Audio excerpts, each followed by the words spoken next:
Hi, Lee Phillips here. Yeah, I'm a lawyer. Don't hold that against me. Every family has one that goes bad.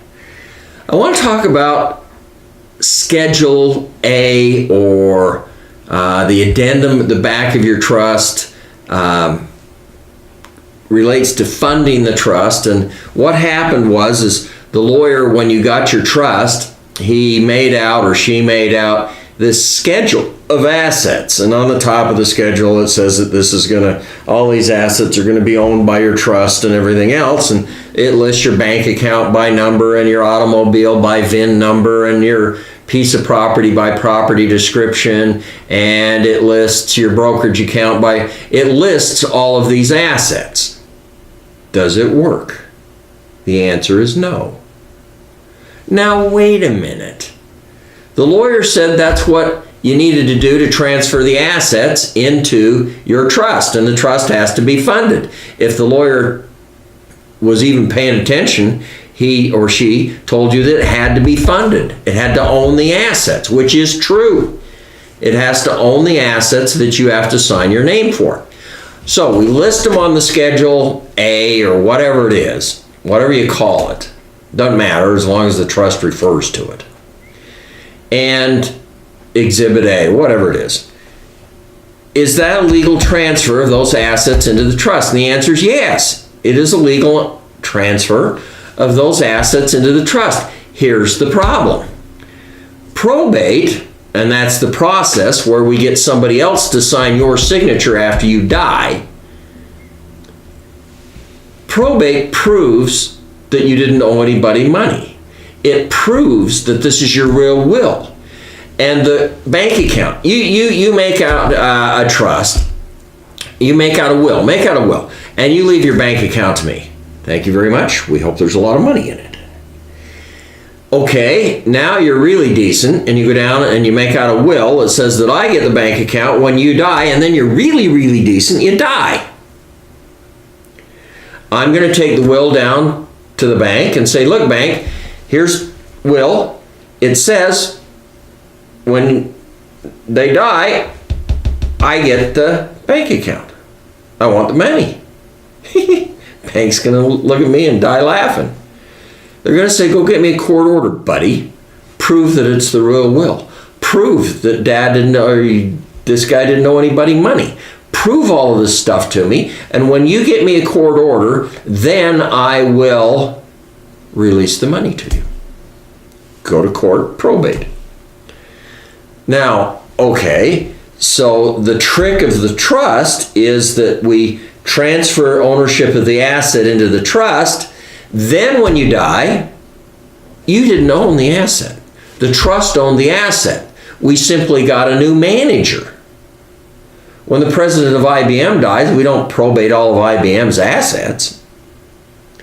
The new president comes in and he has the power to do whatever he wants with the assets within the terms of the company or the terms of the trust. So the successor trustee, after you die, will have the power to do what needs to be done with the assets in order to fulfill the terms of the trust. Okay, back to the schedule. Schedule is a legal transfer into the trust. Okay, bank accounts listed on the schedule. Trust says, I get the property when you die. Schedule's there. So when you die, I take your death certificate, I take the trust down. I'm the new trustee, by the way. And I walk into the bank, say, hi, bank, this is trust account. See, here's Schedule A, here's all of this and that and the other stuff. And I'm the new trustee. Let me into the bank account. Bank account's going to say, drop dead, buddy. Go get me a court order.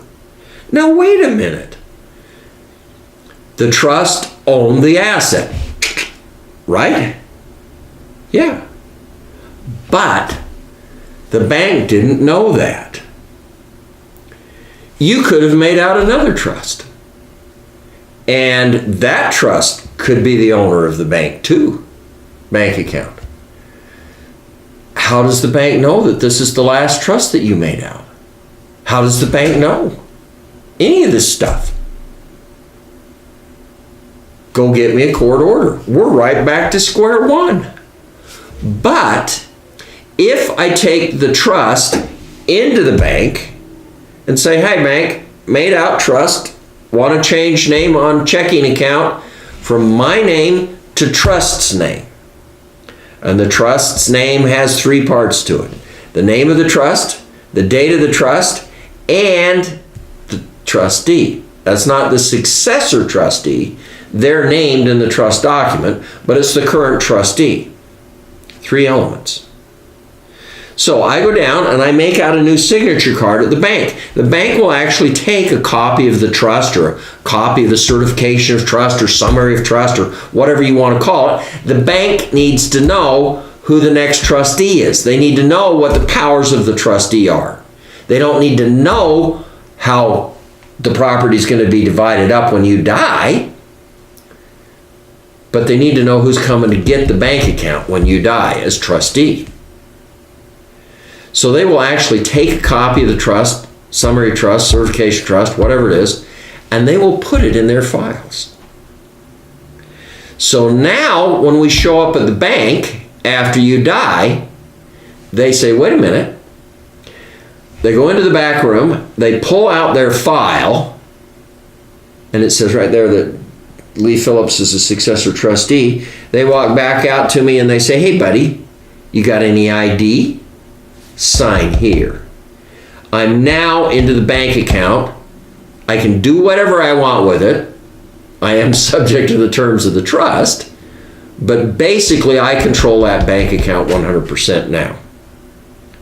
No probate. We just went right out and around the whole thing. What's the difference?